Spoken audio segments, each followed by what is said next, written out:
বলে পাকটা আরো স্বপ্ন পূরণ হলো না। এই জায়গায় আমার একটা ছেলে, সে দেখি কি বলে। ছেলে বলো তুমি। আমি একদম স্বপ্ন করে দেখতেছি অনেক কিছু ছেলে মেয়ে, আবার পার্কটা অনেক কিছু দেখতে পারলাম। তার সাথে আছে একটা নারু। ইস নারু, তুমি কিছু বলো আমাদের। এ নারু, সে নারু বলবে না, সে নাকি শরম পেয়েছে। এখন আমরা যাবো এক টিকটকারের কাছে। হাই গাইস, এখন আমরা টিকটকারের কাছে। টিকটকার তুমি বলো কিছু, তোমার কেমন লাগছে? আমি পড়ছিলাম নারীর প্রেমে, পড়ছিলাম ভুল, নারী হলো কাল লাগেনি সর্বনাশ। তাই সে চলে এসেছে স্বপ্নপুরীতে। दादागिरी निकाल दूंगा मैं। স্বাস্থ্য ভাই, তুমি ওখানে ঢোকার পরে তোমার কি বলছে বলো তুমি।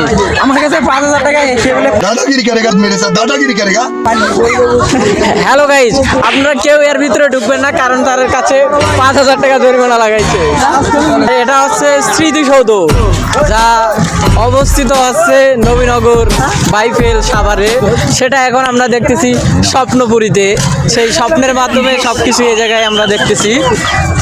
আর এই জায়গায় হচ্ছে খেলনাঘর। এখন আমরা খেলনাঘর দেখাবো। ও তুমি স্বপ্নপুরী এসে কি তোমার অনুভূতি হলো বলো।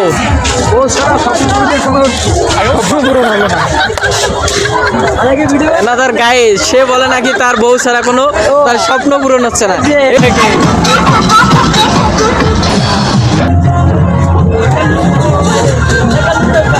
হ্যালো গাইজ, এখন আমাদের সামনে আছে হুজুর। সেই হুজুর কি কারণে আসলো, আর তার সাথে আমার আছে আঙ্কেল। তুমি এই জায়গায় আসার পর তোমার অনুভূতিটা কি রকম? এখানে এসে আমি অনেকগুলা কিছু দেখলাম, মানে সেই ফিল হইতেছে আমার।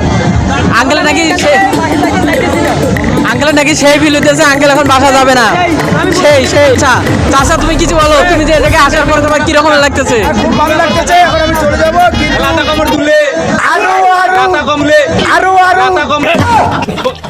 অনেক জায়গা বাকি আছে, কিন্তু আমার সময় হলো। মাই গড, সো স্যাড। চাচা অনেকগুলো ঘোরা জায়গা বাকি আছে। চাচা পরবর্তীবার আবার আসবে। চাচা আমার চাচার বাসা যাইতে ইচ্ছা করে না, চাচির কাছে যাইতে চাচ্ছে না। চাচা নাকি স্বপ্নে আইছে স্বপ্নপুরীতে। এখন আমরা যাব আমার পাশে চাচা আঙ্কেল। তুমি এদিকে আসার পর তোমার কিরকম লাগতেছে? আমার সেই ফিলিংস হচ্ছে বাবা। আঙ্কেলের নাকি সেই ফিল লাগতেছে। এখানে এত ভরপুর মানুষ বাবা, দেখি আমি অবাক হয়ে গেছি।